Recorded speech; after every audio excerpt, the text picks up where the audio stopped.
So go over why you started the podcast studio. Like, what was your inspiration for that? What made you trigger that? I wanted to get more content out more regularly on social media. Sure. So originally, when you started doing your business, give me the whole background. You originally went in the wholesaling.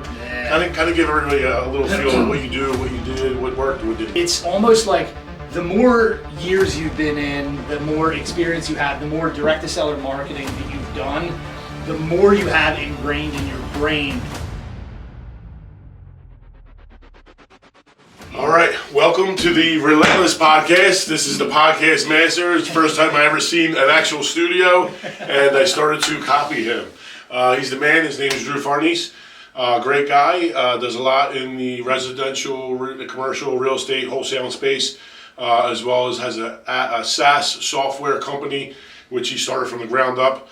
Not really, I'll let him tell a story, but come a long way and learned a lot of different things, self-taught, for the most part, and building everything up. So thanks for coming in today, Drew. Absolutely, man. I appreciate it. Thanks so much. For sure. It's awesome seeing you do the content and everything. Like, everybody already knows who you are. So, like, I tell people all the time with the podcast and long-form stuff, like, it just helps everybody that already knows who you are understand better what it is that you do. Sure, absolutely. So that's really cool, man. Yeah. So go over why you started the podcast studio. Like, what was your inspiration for that? What made you trigger that? That's a great question. I don't remember why. I just did. Yeah. I just did. I knew that I wanted to get more content out more regularly on social media. Like, sure. I'm kind of the type of guy that it's always like all or nothing, right? So if you remove like my podcast content and everything from the social media equation, it's like some days, some weeks, right? It's like I'll post 2-3 times a day, and then a month will go by and I won't post anything at all. You know? Oh, yeah. It's just kind of the way that I am. I don't know, but like having the content from podcasts and everything just kind of gave me something to always be able to post about and everything. Sure. And the conversations that I had with people throughout that journey of podcasting and everything, it's like I developed great relationships. I mean, we're sitting here today, and I was one of the, we connected other times, but then we reconnected with the podcast and everything when you came on my show, and it's just like, it's such a powerful thing on so many levels. And being able to share cool conversations with cool people with everybody definitely is awesome. Yeah, absolutely. So originally, when you started doing your business, give me the whole background. You originally went in the wholesaling. Kind of give everybody a little feel of what you do, what you did, what worked, what didn't work. Yeah. So the backstory is 10 years ago, I started in real estate in January. Just realized for my first LLC 10 years ago in January. Nice. And when I first started, I really wanted to just buy rental properties. I became a dad really young. I knocked up my girlfriend at 20, I was 19, but God bless, I love it, brother. Oh, yeah. Love it. And so she had our first daughter when we were 21, nice. And I kind of fucking did everything backwards, It's like, first and foremost, I got kicked out of high school. I knocked up my girlfriend real young. We weren't married. We didn't live together, right? So she got pregnant. We had an apartment, we weren't married, and I just kind of knew, like, I was working for a manufacturing company at the time, and I was doing quality control. And by this time I was making okay money, but that was probably just because I worked 80 hours a week, Sure. I was always a grinder, but I knew that I wanted more for my family, you know what I mean? Like, and I knew that I would never be able to achieve that, not just at the company I was at, but, like, without having ownership in what it is that I was doing, right? Sure. So it all started for me, same as most real estate guys, with reading Rich Dad, Poor Dad, And I started going to like some local real estate investor meetups and everything.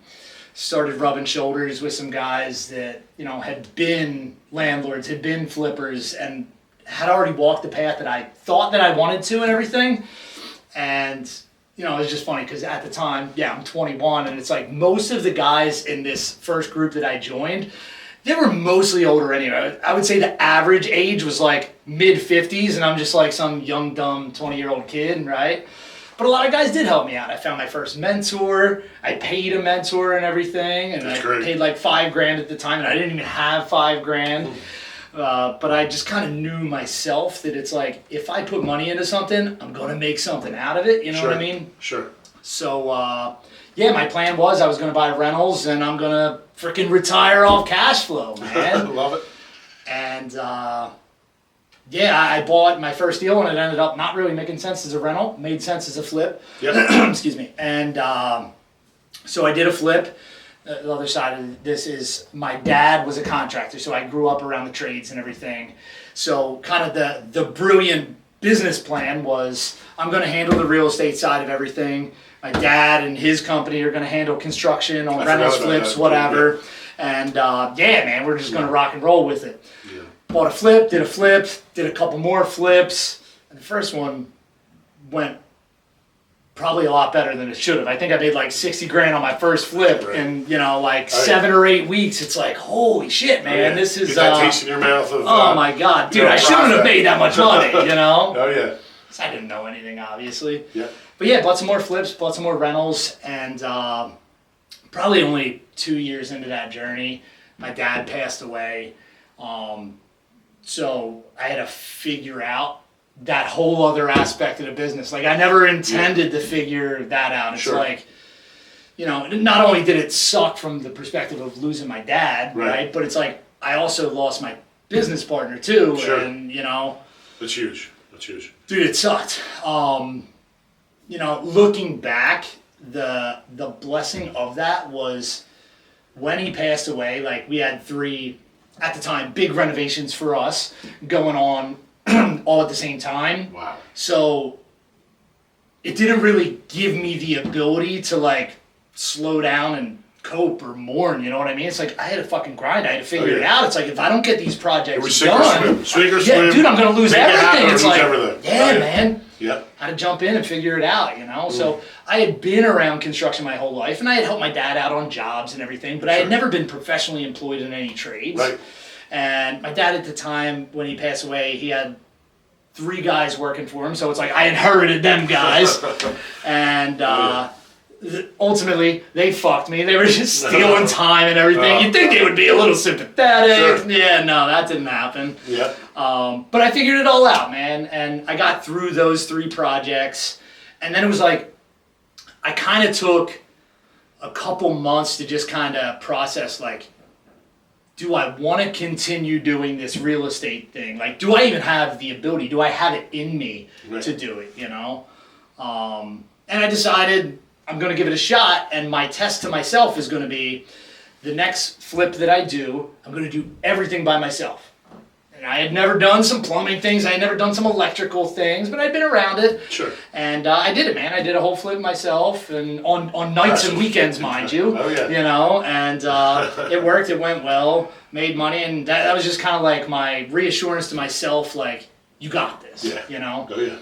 So then, I just continued on. I kept buying more flips. I took on a partner. We started a construction company, started scaling a little bit more, had some issues with the partnership, dissolved some things, and then, I guess, messing up the timeline there a little bit. Through scaling that fix and flip company with my partner, the biggest issue that we ran into was finding enough good deals to buy. Sure. So I spent probably 9 months diving into direct-to-seller marketing and, sales and hiring salespeople, building sales teams. And dude, I burnt so much money. It's like, we were talking earlier about marketing, right? Yeah, and it's like, still to this day, I have a lot of knowledge, a lot of experience. We still burn money with marketing. Sure. But it's even worse when you first start and you don't know anything, right? It's like, I probably burned through, I don't know, $75,000 with like, out making anything back before I even figured out how things worked. Then in not too long, did figure things out, ended up putting more properties under contract than we really could or wanted to close on. Sure. So I started wholesaling some of them to my buddies. Love it. And I quickly realized how much that balanced out the cash flow of the business, because in a fix and flip company, it sucks, man. Cash flow is terrible. That's so right. Oh, yeah. If all that you're doing is flipping, it's like, I'm going to net $1 million on paper when I freaking sell everything. Right. But now I have nothing. Exactly. I have nothing right now, Yep, I know that So feeling. it balanced out cash flow a good bit. Sure. Ended up dissolving that partnership in the fix and flip company, focused more on the wholesaling, scaled that up. Fast forward to 2 years ago. the wholesale company, and I still continue to do a few flips a year on my own. Sure. And everything was really profitable. And one of the ways that I was buying flips before I started doing direct-to-seller marketing, I would basically go on the MLS and I would extract all listings, and we were pretty dialed in on our cost per square foot for like a gut rehab, right? Sure. At that time, it's like we were spending like $55-$60 a square foot for a gut rehab. Yeah. And so I would basically extract all the listings, plug in if I spent $60 a square foot, and the ARV was boom, whatever it would be for every listing. I can buy for this. Which properties would make sense? So what should I make offers on? And that was working for me. It was saving me a lot of time. And I had buddies that were also flippers, landlords. They're like, dude, you gotta show me how you're doing that thing with the MLS, with the data. And I didn't think that it was like that tech heavy, because it was just Excel and some formulas, you know? Sure. And all my buddies were like, dude, way over my head, don't even know what you're talking about. I love it. So I was like, yeah, one day maybe I'll put a pretty bow on it and make that into an application. Once I had a few really profitable years, it's like I kind of got to park some money and stuff anyway, you know? Sure. But I was naive, and I thought that I'd be able to plug into our existing website where we would sell our wholesale deals. I'm like, I could probably spend 50 G's and like, you know, integrate that MLS thing that I was doing years ago. Can't be that hard. And I was very wrong, and I spent well over 10 times that, and it took 2 years, and I just learned a lot of lessons along the way and everything. But now today, we do have a product that works, and That's right. people are digging it, and they're Yeah. buying deals, so that's cool. That is awesome. That is It's awesome. fulfilling, man, you know? Yeah, that's an Where awesome we're at story. today. Oh yeah. So talk about how much this costs, what's involved with it, a little bit, because again, investors, they need something like that. Yep. And they'll be able to find way more deals that way than they ever could doing it, the conventional on, hey, let's just wait for a list to come to me. Yep. I have to scan through it and figure it all out. That system that you have is going to work for people. It's going to help them find, a house to flip if that's what they do. Yep. Especially someone new or only done one or two. Absolutely. I think it's a home run. Absolutely. And dude, that's the thing. Like I talk to people all the time. It's almost like the more years you've been in, the more experience you have, the more direct-to-seller marketing that you've done, the more you have ingrained in your brain that I can't find deals on the MLS. Sure. Or at least I'm never going to get as good of a discount on the MLS as I would if I was doing direct-to-seller. Sure. And I would say that that's probably 90% true. Right. 90%. But it's not true entirely. There are deals that are out there. There's deals that exist. And I also tell people all the time, if your goal is to flip houses or buy rentals, you don't want to do direct-to-seller marketing, because that's a fucking business. That's a business. That's an industry, man. It's that takes up a lot of time. How much time does it take up? dude, From you? exactly. And People are like, oh, I'm going to do this, I'm going to market this, I'm going to get wholesale deals. I'm like, you have no idea who you're competing against. Exactly. And you have no idea how much you're spending monthly, $50,000, $60,000 a month on marketing. Yep. And then you need that whole sales team built, and you need all this stuff. And can you make money? Yes. Yep. But there's no way you're doing it and trying to get a flip or two out of it, and No. you think you're going to make money. Yeah, it's You taking will your eye lose totally off every- the ball. yeah, You're not absolutely. flipping and buying rentals anymore. No. Now you're in the marketing and sales business. That's right. You know? That's absolutely right. It's a different animal. Definitely. You know? So I Definitely. tell people, it's like, if you're just looking for flips and rentals, you're trying to buy more, that's the way. Yes. Like, automate the buying process, the underwriting process, Right. so you can simply just buy deals. That's right. You know? That's it. So that's ultimately what the software does. That's you know? great. Absolutely. Just kind of sifts through everything, and you plug in your buy box and what you're looking for and everything, and Sure. it basically analyzes and underwrites every single deal that's available, and kind of gives you a rental analysis, a flip analysis. Amazing. That's amazing. Yeah, man. So it's like, it's basically an extension on what's already available on the MLS. Oh, yeah. And like sometimes I'll get rebuttals from people that are like, well, I'm an agent, or like I already have access to the MLS. It's like, listen, bro, I would not have spent over $500,000 developing something Sure. if I could just do the same thing with the MLS. You know what I mean? Absolutely, yeah. Trust me. Like, let me just show you how this works and how Sure. it can work for you. Yep. And dude, the funniest thing is, through developing the software and just kind of testing things as we were building them, like one of the things you're able to do is send automated offers on properties. So one of the first ones that we did, we sent an offer out, and the property was actually like right by my office and everything. Listed on the MLS, I think it was 125. We sent an offer for 80. They accepted, and I was planning on keeping it as a flip, but like I think it had been a few weeks since I sent out an email to our wholesale list, and I'm like, I'm going to send this out anyway. I sent it out for 130, sold it for 130. So I wholesaled an MLS deal, made 50 grand, and that's the kicker, is I sold it for more than it was listed for on the MLS. Unbelievable. So people could have bought it on the MLS for cheaper. Yeah. Actually, I just did another one 2 weeks ago. I closed on a property that I was going to keep as a rental, and that was listed at 130. I offered 100. They accepted. I was under contract on like 4 other houses. I'm not trying to buy houses right now. It sounds crazy. I'm not trying to buy houses. Sent an automated offer. They accepted. Went and walked it. And I was like, this is actually a really good deal at 100, but I don't really want to buy it. Let me see if I can get another 10 grand off. Sure. They knocked another 10 grand off. I closed on it. A buddy of mine hits me up like a week after I closed on it. He's like, I'm really looking for a rental in Delco. This is like kind of what I'm looking for. And I'm like, I'm not selling anything right now, but I did just close on this. Like, Right. if you want to buy it back from me, because I'm probably not going to get to it for a couple months anyway, Sure. you can have it. So had I assigned that one, that could have been like a $30,000 spread also. Right. I lit a little bit of money on fire because I closed on it. Sure. But still, it's like, that dude could have bought that deal for, $30,000 less on the MLS had he been there and looking. Absolutely. So, opportunities there, man. I like it. But you wouldn't want to spend the time to go through it, you No. know? It's like, it's not even digestible, you Sure. know? Absolutely. So, Absolutely. that's the rub, man. You Love know? that. Love that. And then going through everything, I always find like common denominators to people and friends that I find to be successful, you being one of them. So, you having a child at a young age, that grew you up quick. Absolutely. It grew me up quick. Yep. Right? A lot of things that, kids going out and partying, that doesn't happen when you have a kid. So Yep. that kind of grew you up and go, okay, look, now I need direction. Didn't, leaving school at an earlier age or not finishing school, that also goes, okay, I'm gonna start working with somebody that's cool. I can work hard. I'm a grinder. Yep. That's another word, grinder. You said grinder. So doing the grinding thing, you have to have it in you. Yep. Either do or you don't. That's why I say right away, within 3 weeks, I know somebody's gonna either make it with me or not based on their work ethic. Yep, You know what I mean? 100%. And, I think the other thing that it got to, which would have been, hey, you start flipping your houses, something bad happened, obviously your father passed away, it's horrible, but you had to either sink or swim.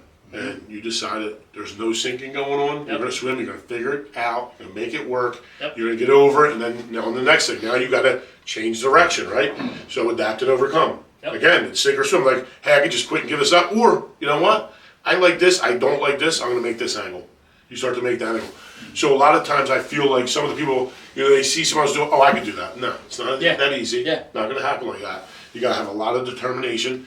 Consistency is another thing. You said sometimes, social media content, you probably don't put out all as much, but now you made yourself consistent because you put yourself in a place with the podcast to be able to talk to different people, post out when you do, and now you're consistent there. Exactly right. So I think that's awesome too. And then you go to the wholesale game. Like, listen, they sell courses on wholesale. And yeah, you could do it. You can't do it at scale. So maybe you can do it. Maybe you'll get a deal, a home run deal, and maybe 2, maybe 3 a year. And those deals, maybe you get one home run at 30 grand, but you'll never be able to scale it until you go, okay, now I got to become and this is construction. I relate this to construction. Hey, I'm a contractor. I install cabinets, right?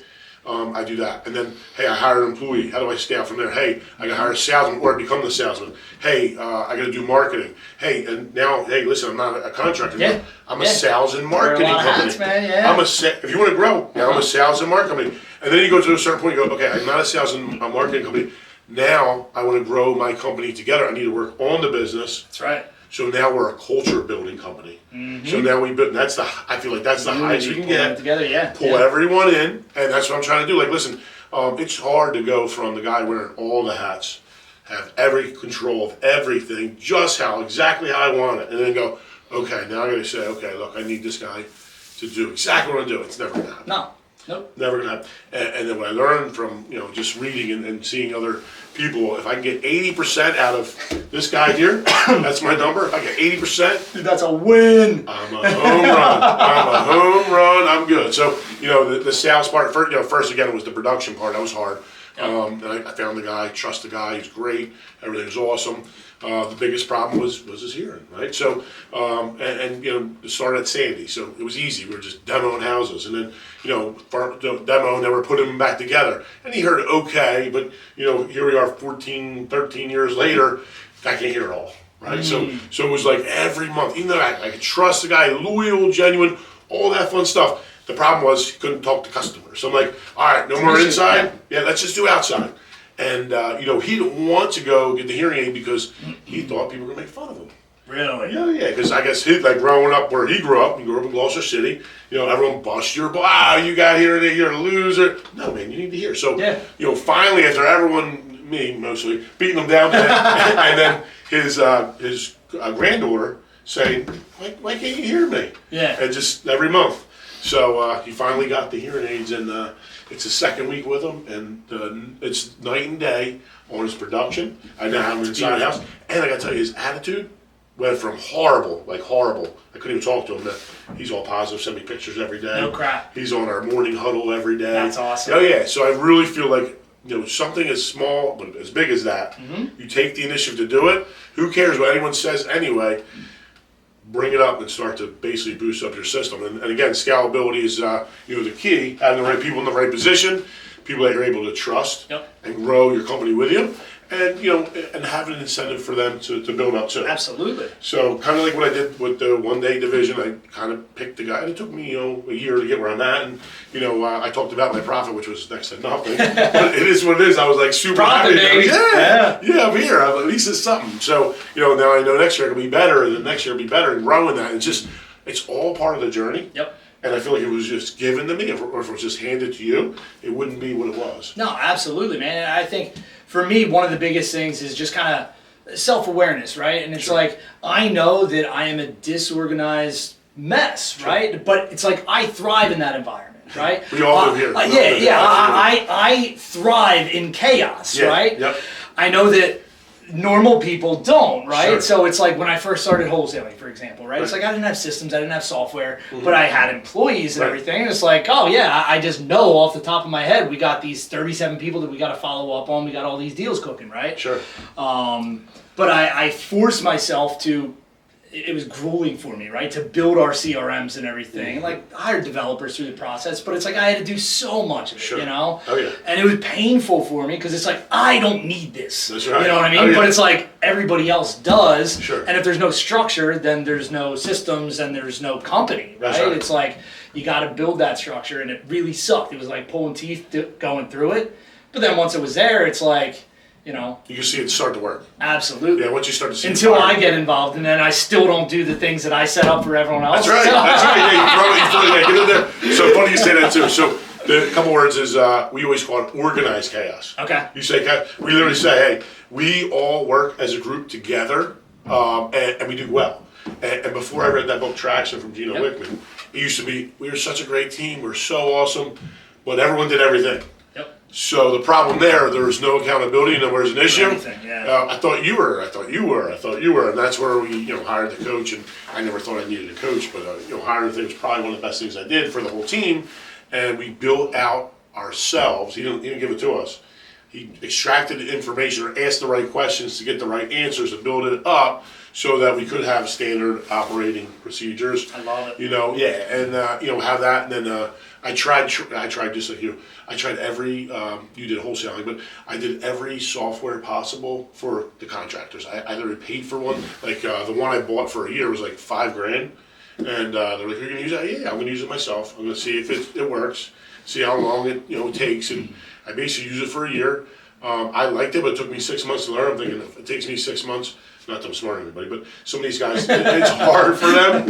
So let me not do this. And then, a couple years later, that same software, I tried it again. I said, listen, we have to do this to be able to break that barrier. Our barrier's there, and we're working archaically, with paper and pens. You know what I mean? I've done it for so long, and it works so well.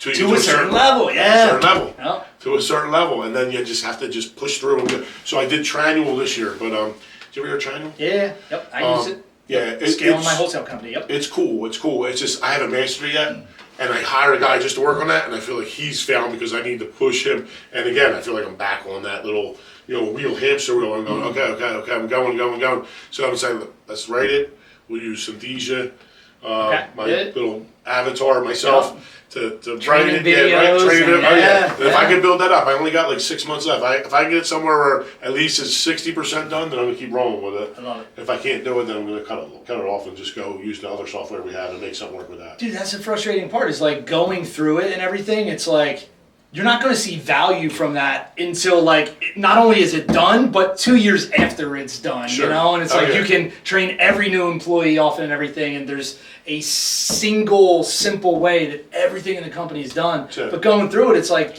it's always hard for people to slow down in order to speed up. Myself included. I'm sure it's the same for you. It's like, it sucks. Oh yeah. It sucks. I'm going 1,000,000 miles an hour, and you're telling me I got to slow down so I can buy more houses? Like, I've been buying houses. Sure. But you're at that glass ceiling. Oh yeah. And then again, I think the other thing that I learned this year was like huge, because I never did any of it, was the marketing. So I never spent any. I spent time on it, with social media, but never really spent a penny on saying, hey, I'm going to outsource this, or hey, I'm going to go and print ad, or hey, I can do this, and then being able to figure out how to do the metrics and the reporting on the back end. Yeah. They don't teach that that I know of. I mean, definitely not in school. So, you kind of learn on your own and learn from watching other people, and you could blow through a lot of money if you're not really paying attention. Well, and that's why it's the best way to learn, because as soon as you do have real money on the line, bet your ass you're going to get good at tracking it, Definitely. I feel like last year I started off strong, because I'm like, okay, I'm here like February. And then I'm like, all right, cool, it's working. It's not great, but it's working. The summertime, I went down the shore. I just let it go. Spend the money. I come back, I'm like, this is nothing. We're losing money. And a lot of money. And then I start picking back up, and I'm like, all right, cool, we got the system, January 1st. I'm like, let's unleash everything we have, full throttle. And we're doing great. I mean, I'm not going to win. Hopefully we can keep it going. But, I almost hit my goal of 30, and we're at 27 bathrooms sold. So if I get to that and we can stay consistent with that, at least 30 a month, I'll be really happy. Oh, yeah. That's insane. Oh, yeah. That's insane. I never thought I'd hit that quick. I was going to give it the first 3 months to get to 30, but already, just there. So, dude, a couple days left a month. I love it, man. Oh, yeah. I love it. So what can you tell me, marketing-wise, was, some good advice for people just getting into it? And then maybe some of that's already doing it to get to them to the next level. It's a great question and a terrible question at the same time, because it's like, I've gone to like the highest level masterminds for real estate investors for years, right? And it's like you see top level guys operating similar styles of companies all around the country, right?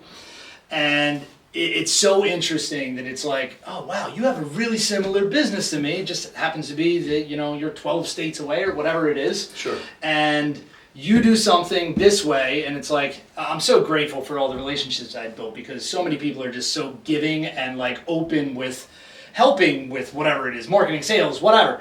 Like I've shared some of my processes with other guys also, just like they've shared with me. And it's like, you give me your SOP for marketing for, the one-day bathrooms, right? Mm-hmm. And I go and implement based off the SOP that you gave me.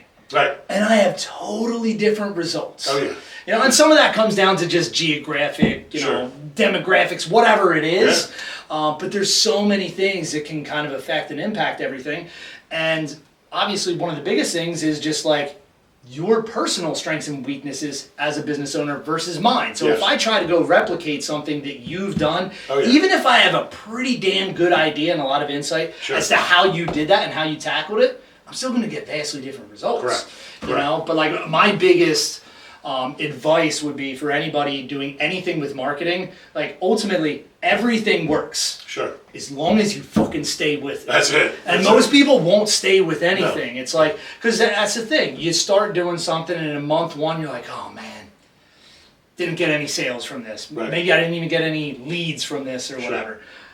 There can be a lot of reasons for that. I'm not saying continue to do the wrong things, but if you received advice from somebody that's been successful and they put you on a path to a marketing strategy, use direct mail, for example, right? It's like tried and true in probably every industry, not just wholesaling, right? But every industry.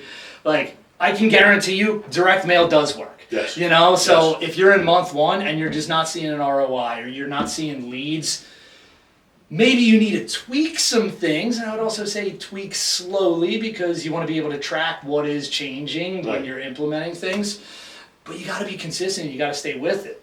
Yeah. A lot of times it's also a volume issue. Like you can't expect to send out 100 mailers for my industry or yours Sure. and close a deal. Absolutely. It's not likely. Like No. it's a numbers game. Everything's numbers. So Everything's numbers. Yeah. So I think in saying that, direct mail, I feel like so many people are against it because they're like, oh, social media. Let me tell you, I feel like I get the best customers from that direct mail, and they want a person who's professional, where they want so many things that when you go on Facebook, it's almost like you get the bottom feeders. Yeah, Here, yeah. call this guy, call this guy, call this. That's all he's doing. Yep. So again, you're racing to the bottom, and then those people getting the jobs, they can't really pay anybody good money. They're paying the lowest. Right. So then you get the lowest quality, Yep. and it all goes back to again the numbers. Hey, if I put this many this many mailers out to this many people over this many months, it might not be today, it might be a year, 2 years. You get that one deal and it paid for the next 5 years. exactly right. And that's just what it is. Exactly right. But I had no idea. I was one of those guys like, oh my God, it didn't work this month, I'm done. You know what I mean? Yeah, man. Because they're thinking, I just spent $7,000 and I got nothing. Like, should I quit? No, I'm gonna keep going. You know what I mean? Yeah. Keep going. And then, change different things, add EDDM, Yeah. which is like pretty much, and then add automation. So my next thing is I want to be able to set up a system where, say we get a lead in and they don't answer the phone, they're not setting an appointment, I immediately want to send them a card. Okay. And it's going to have some kind of offer on the card. And it's going to have a little bit of, something. Wait, take that back a step. So in your funnel would be lead comes in, Yep, lead so comes that in. they call, and then you just aren't able to connect with them? They filled out an online form. Okay, they filled out an online form. Had some kind of interest in a bathroom. Got it. So that lead comes in, we call it, they don't answer in the morning. Yep. We call in the afternoon. Yep. We call it at night, right? Yep. Then all of a sudden, it might automatically send them an email. We can see if they opened it or they didn't. Yep. It could also send them a text message with some pictures of some beautiful bathrooms, maybe even a video of one of our customers talking about how well we've done. Love it. Right? That doesn't happen all of a sudden the second day, because again, if somebody goes out there and say that second day or third day, they got 3 days to rescind their decision. Okay. With the contract. So that next day, it's almost like the unrefusable offer. You know what I mean? Say, hey, this is what we have. This is why we do so well. This is why our product is. Everyone has the best product, but this is the best solution for you, and this is why. Yep. Have that on that little thing and send it out there. At least if I can say, hey, it cost me 49 cents for that Yep. card to go out. Yep. You know what I mean? Yep. And that lead cost me $70. What's $70.50?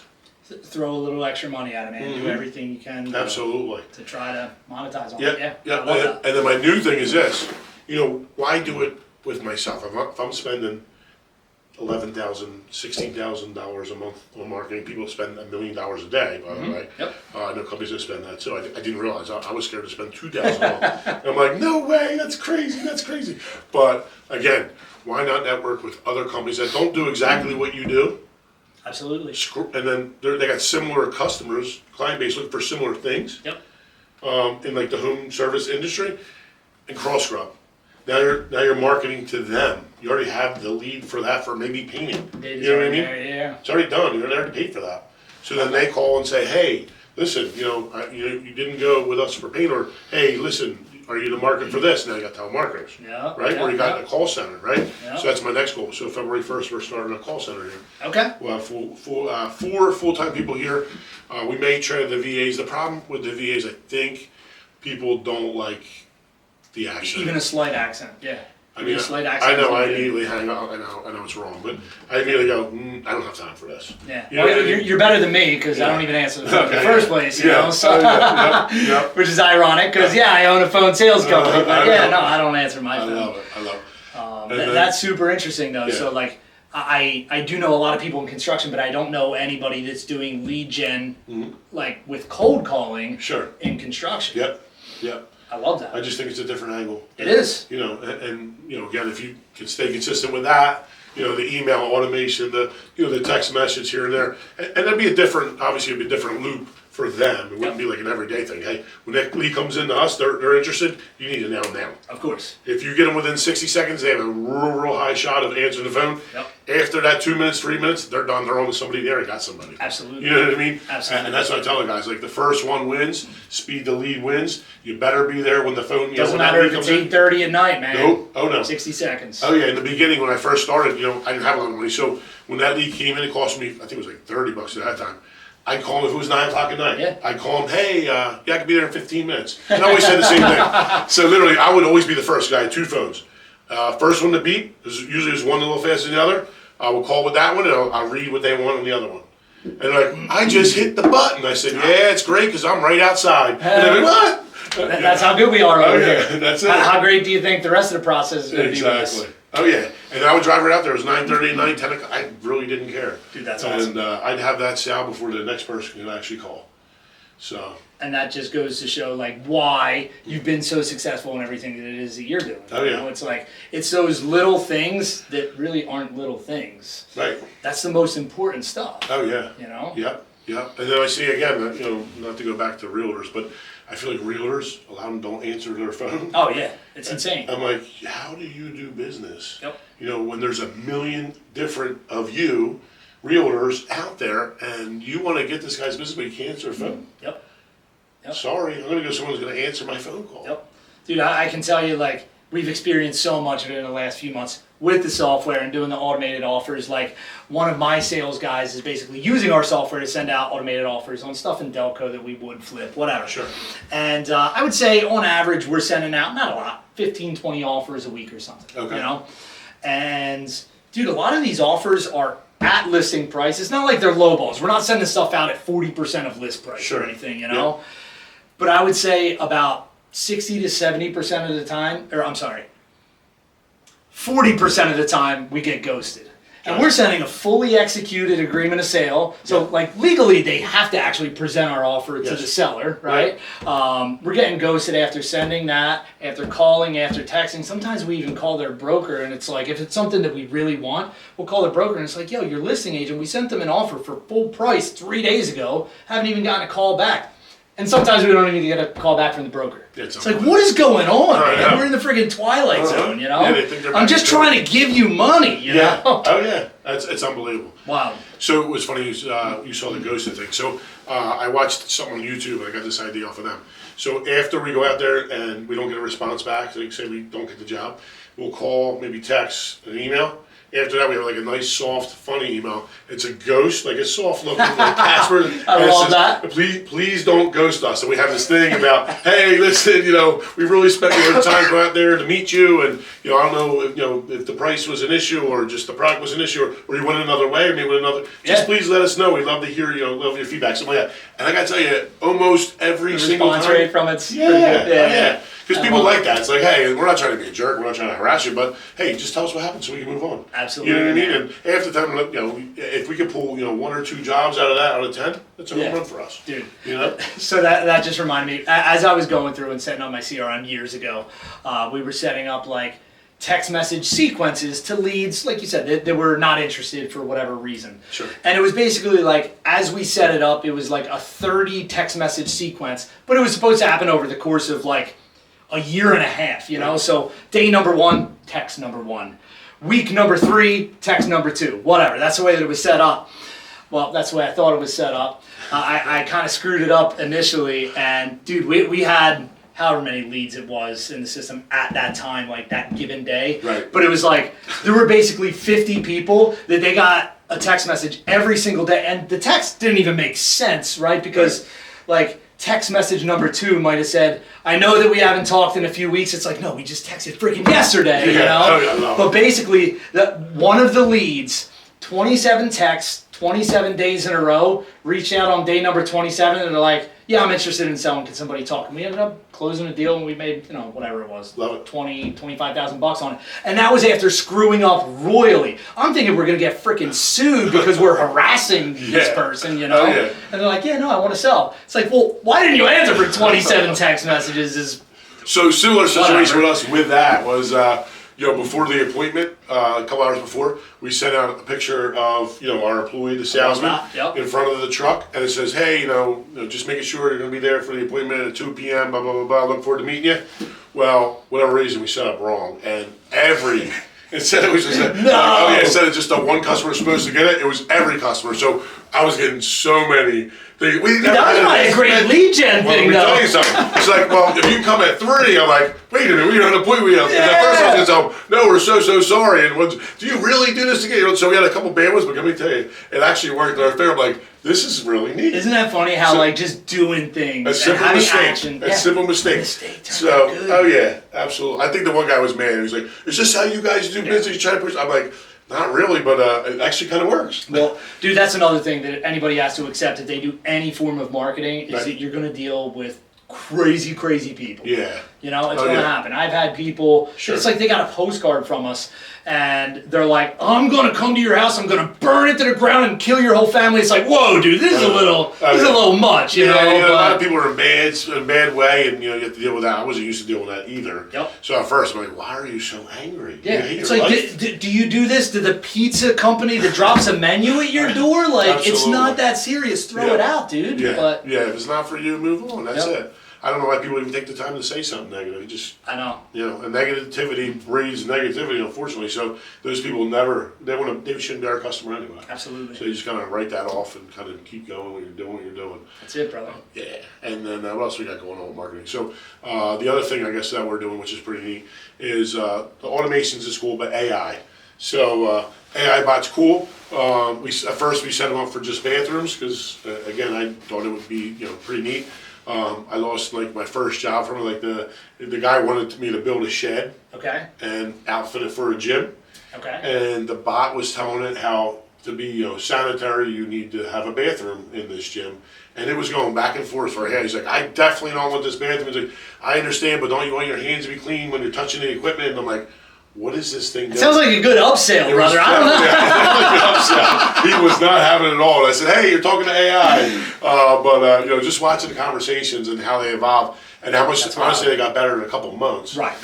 It's not 100%. It's probably at 70%. But so what's that? Just a chat bot that exists on your website or something? So chatbot, when you go to Instagram or social media, it starts to talk back to them. Gotcha. So, and when it tries to have a salesman, it's usually a problem because they're nice and they're trying to sell and they're going back and forth and they're talking about remodeling and all of a sudden it's like they get all the way down and they realize, hey, this isn't what I thought it was, and they cut it off. But, the whole idea would be you could actually book an appointment, through it. Yep. They could answer basic questions through it.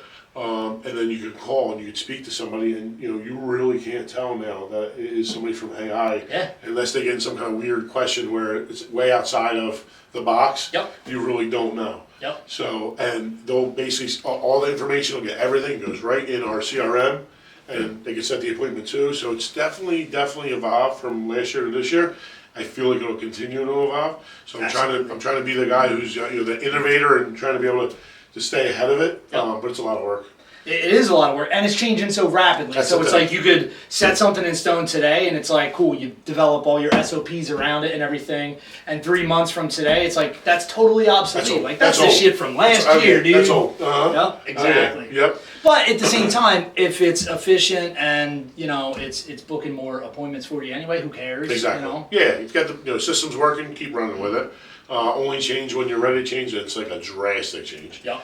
Kind of like refinancing. If the numbers don't work, they don't work. If it's at 1% less, it doesn't make sense for you. Leave it. Same exact thing with marketing. So exactly, man. And again, I think some of the stuff that you do and I do, everything's the same, just a different product that we're selling. Absolutely. You know what I mean? All business is the same. It really is. So everyone I talk to, I'm like, okay, what's your sales? How you do sales? How you do marketing? How you doing the production side? Yep. What's your workflow? You know what I mean? Like my workflow is like almost the same as any business, which is, hey, estimate, right, comes in. Next thing is material takeoff, and then from there is to be ordered, and then it goes to be scheduled, and then it's done, and it goes off to the production little scale. You know what I mean? Totally understand. And it's the same exact process for almost anything. It's just a different wordage. It is, man. So. to the point of the chat bot and everything, I was playing around a couple weeks ago, and I found some AI software that is like a voice AI agent. Sure. You can train on your products, your whatever, and already like it's evolved so much in the past 3 months, because all the voice agents 3-4 months ago, it's like the latency between you saying something and getting a response, it's like very clearly I'm not speaking to a human. Right. But already, like a couple weeks ago, I spent 5 minutes and I built one and trained it on our software, and I was just testing around with it and everything. I'm like, this is freaking incredible. It is. It really is incredible. Incredible. It's like, even the latency is so good that it's like, it almost feels like a real conversation. Like, Sure. if I was actually going to deploy that to production and, put it out there, Yep. I would actually make it say, you're speaking to an AI agent or whatever, because I think people wouldn't know. Yeah. Oh, yeah. Like, that's how good it is. It is incredible how it's come, how far it's come, and where it's going. Yep. So it's definitely going to be the way of the future. Yep. So got to get a hold of that. So what else do you want to bring? Is there anything else you want to bring to the table? Kind of go over, because we can talk for hours. Absolutely. But I want to get you out of here sooner than later, only because you drove up and good. took a ride with me. Got my eyebrows done. You're looking all fancy. It's like, bro, I haven't had a haircut in 3 months. Yeah, but I had the big unibrow. So Italian unibrow, like, let me cut this thing up. That's awesome. I should have done it and just like videoed when I go home to my wife and see her reaction, That would have been good. That would have been good. But no, man, I just want to thank you for having me on and everything. I appreciate it. And, Definitely. I'm always up to come back, help you out with any of your media I production definitely- stuff. Yeah, you're a legend with that. So Got definitely you get as with you well. with that. So, and how do people contact you, Drew? What's the best way? I am everywhere. Facebook, Instagram, Drew Farnese, YouTube, TikTok, email, Drew at revamp365.ai. The software is revamp365.ai. I'm very, very searchable. You can find me. Awesome. Reach out anyway. You got it. Thanks so much. Appreciate you, brother. You got it. Thank you. Awesome. That was great. That was awesome, dude. Yeah.